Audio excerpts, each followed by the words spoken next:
Coming to the next topic is respiratory organs.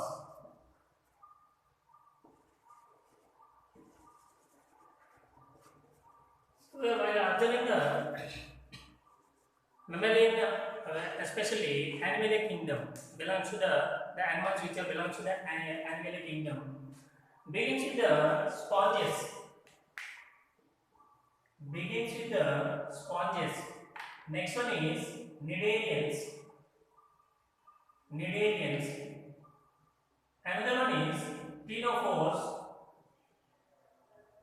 Ctenophores. And another one is some of the annelids. Annelids. Especially these major regions, major categories: sponges, cnidarians, ctenophores, along with some of the platyhelminths and nematohelminths also. Platyhelminths, and nematoda, which are mostly used the outer pigment, or especially which are by simple diffusion. The respiration occurs by simple diffusion. Another one is earthworms, which have especially in earthworms, which are belongs to the annelids. They possess a moist body wall. So respiration occurs through the moist body wall. And again, some of the cetaceans, another one is a parapodium, which are also helps in the respiration of some of the individuals belong to the annelids. Whereas in arthropods, especially in insects, which possess a trachea, which respirates through the trachea, and some of the spiders and scorpions,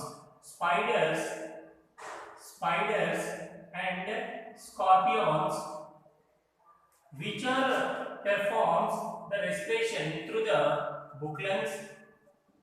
The respiration performed by the buccals, which are in spiders and scorpions.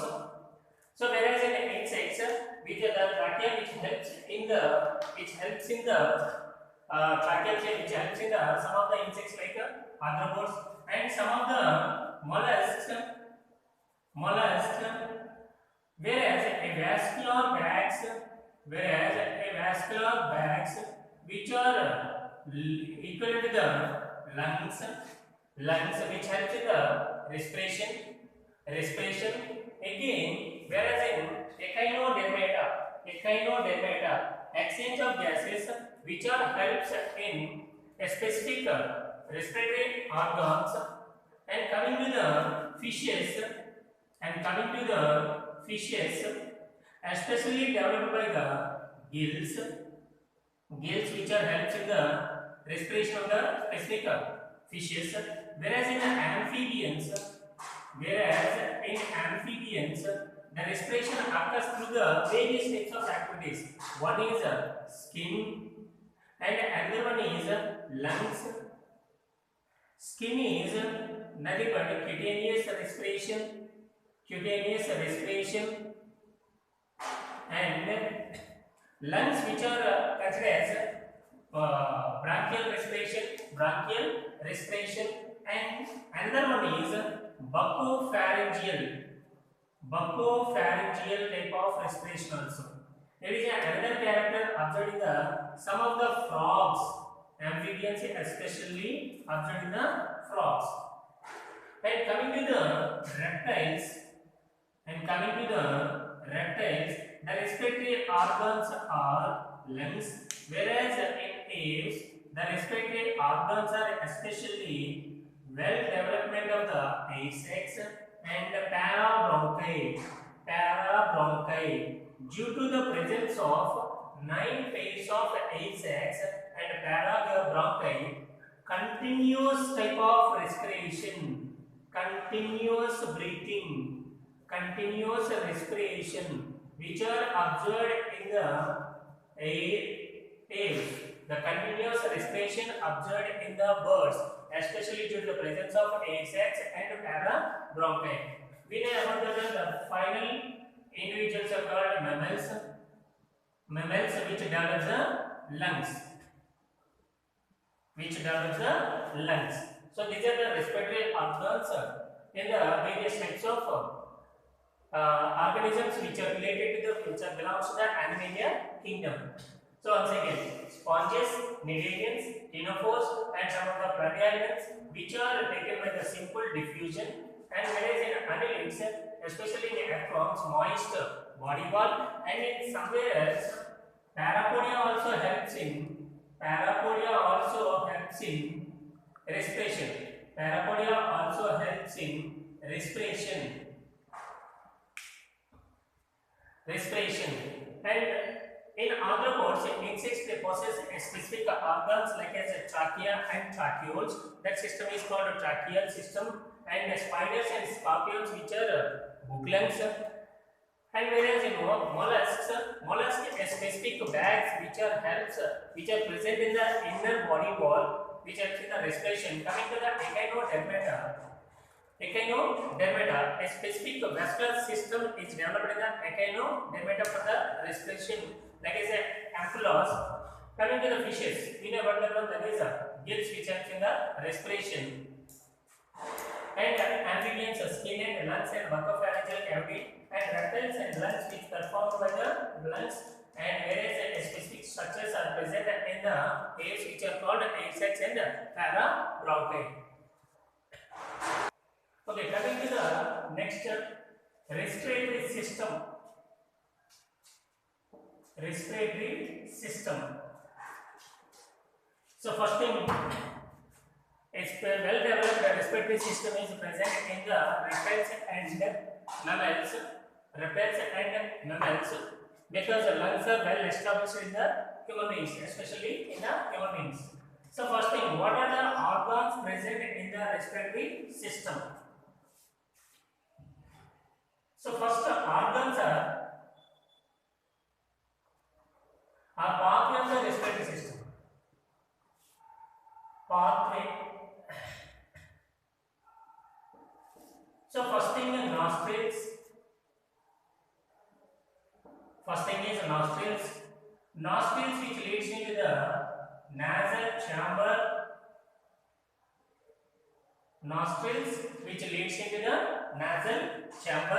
Again which opens into the nasopharynx, which leads into the larynx.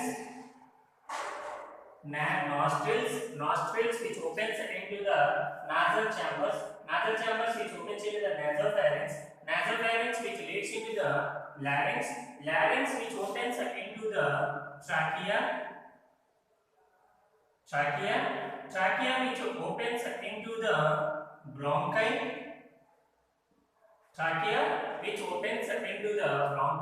Again bronchi which leads into the bronchioles. Which are directly connected to the lungs.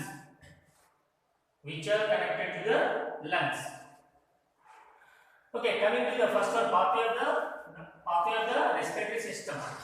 Nostrils which are also known as external nares. Nostrils which are also known as external nares. Nostrils which opens into the nasal chamber which opens into the nasopharynx which opens into the larynx which leads into the trachea which opens into the bronchi which opens into the bronchiole, and finally which are connected to the lungs. So coming to the first one, that is nostrils, external nares.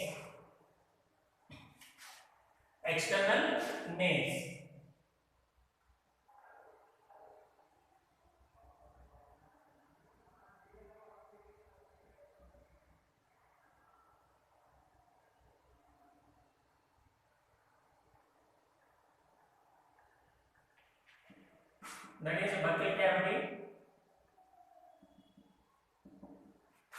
and here buccal cavity, that is called palate. We have another one palate, and here which is an ethmoid bone,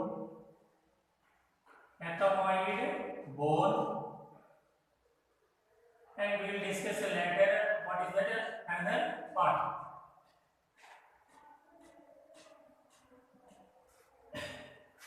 Coming to the one pair of nostrils, one pair of nostrils,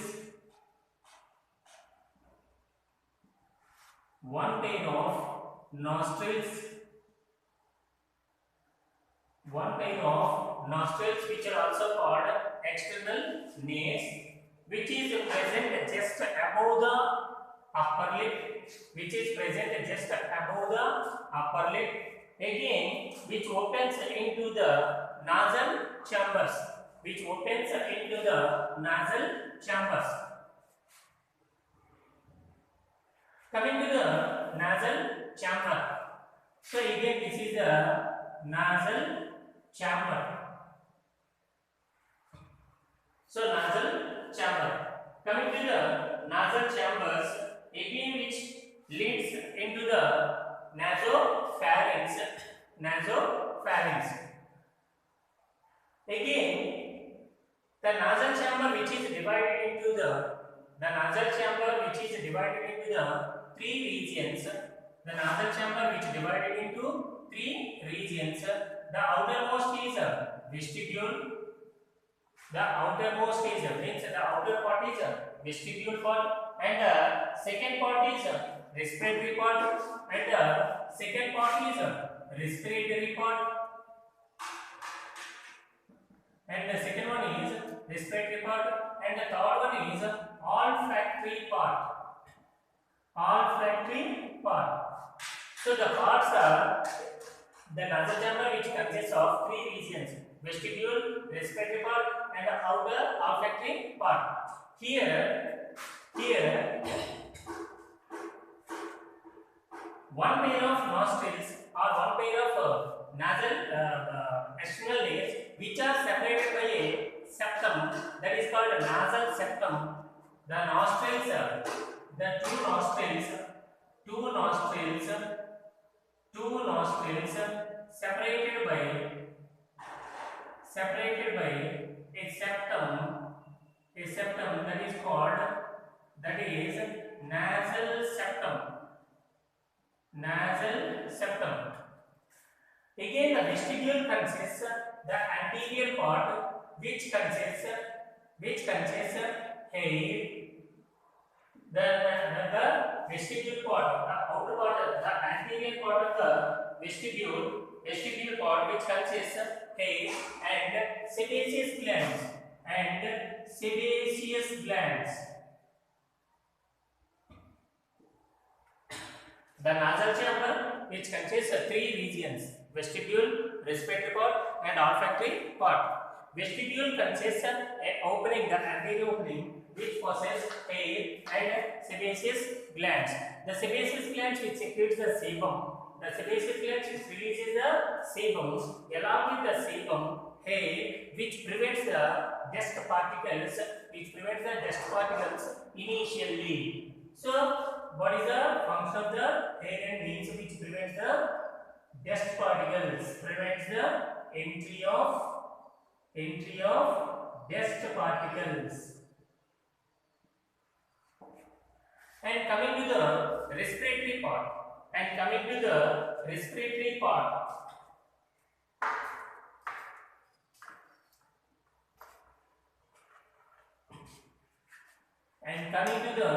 respiratory part,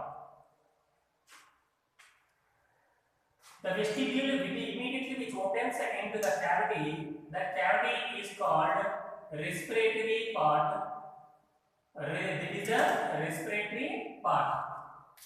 So the anterior part, which are the half of the anterior part is vestibule, and the vestibule immediately consists of hair and sebaceous glands. The vestibule immediately leads into the respiratory part. So coming to the respiratory part, three thin twisted bony parts are present. Three twisted bony parts which are called turbinals.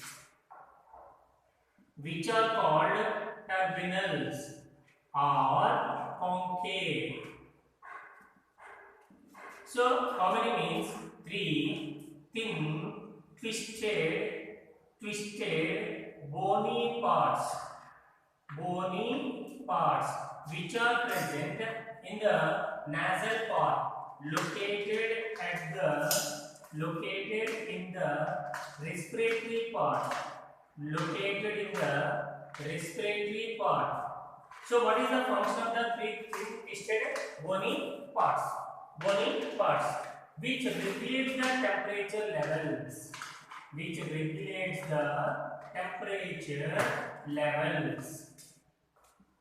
controls the temperature levels. So here, the vestibule which opens into the respiratory part. The respiratory part consists of three thin twisted bony parts that is called turbinals or concave, which are located in the respiratory part.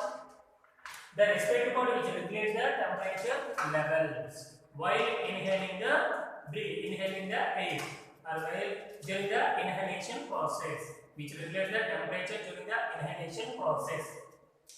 And coming to the next one, that is called olfactory part, which is embodied in the third one. The third part, which is called olfactory part. The olfactory part, which is composed of olfactory epithelium. This is olfactory epithelium. Is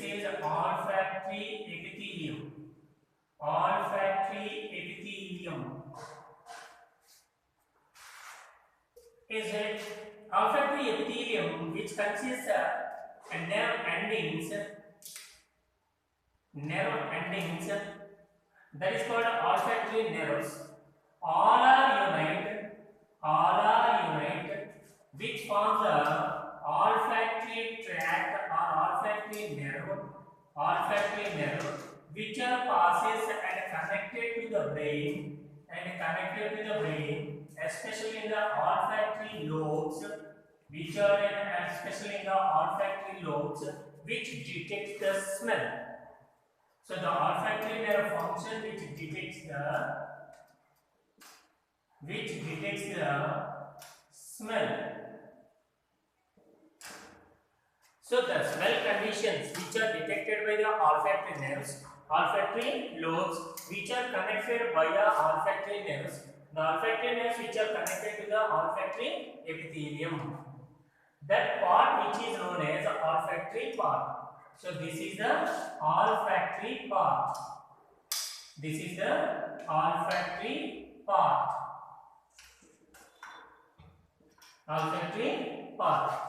Again, inner lining of the olfactory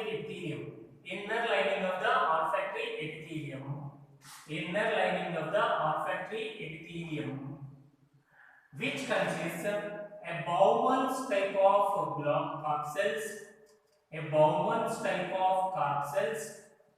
which are called Bowman's glands.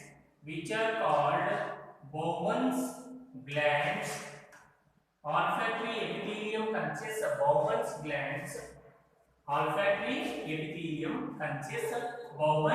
glands. Bowman's glands which secretes the mucus. The Bowman's glands which secretes the mucus and which keeps the olfactory part always in a moist condition, whereas which keeps the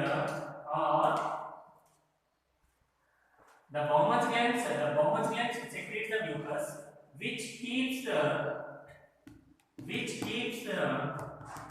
olfactory part always in moist condition. Moist condition. Once again.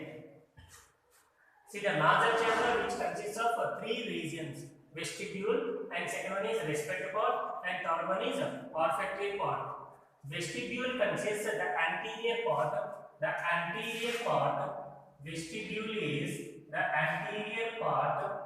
Vestibule is the anterior part which consists of hair and sebaceous glands.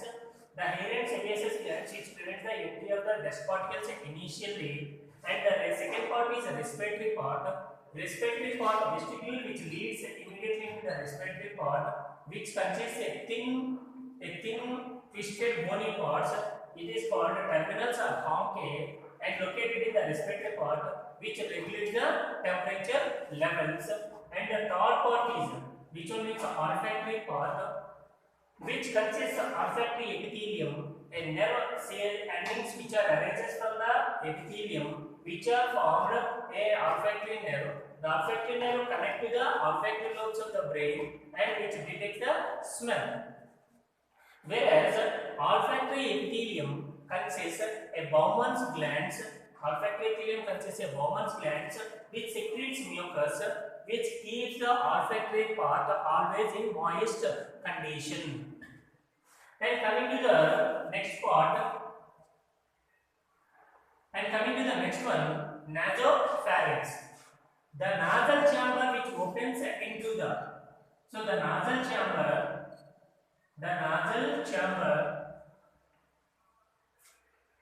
nasal chamber which opens into the pharynx.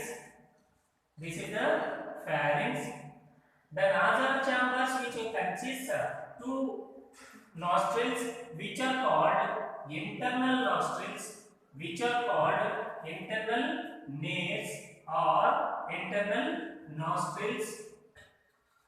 During the taking of food material, uvula, a specific structure which hangs into the pharynx, that is called uvula, which covers the internal nostrils, So the nasal chamber which opens into the anterior part of the nasal region, that is called nasopharynx. This is the common passage for both food and air. Whereas when abdomen, two tubes are present. One is respiratory tube, and second one is food pipe. The trachea which consists an opening, that is called glottis. While the entry of the air via the common passage of the nasopharynx, oropharynx, and which leads to the glottis, and it enters into the trachea. So these are the major external part of the respiratory system. One is nostrils, and second one is nasal chambers, and third one is nasopharynx. So passage of the air beginning from the nostrils, nasal chamber, nasopharynx, and oropharynx, which leads to the glottis and enters into the trachea. We will discuss in the next video the larynx, trachea, and bronchi, and up to the lungs.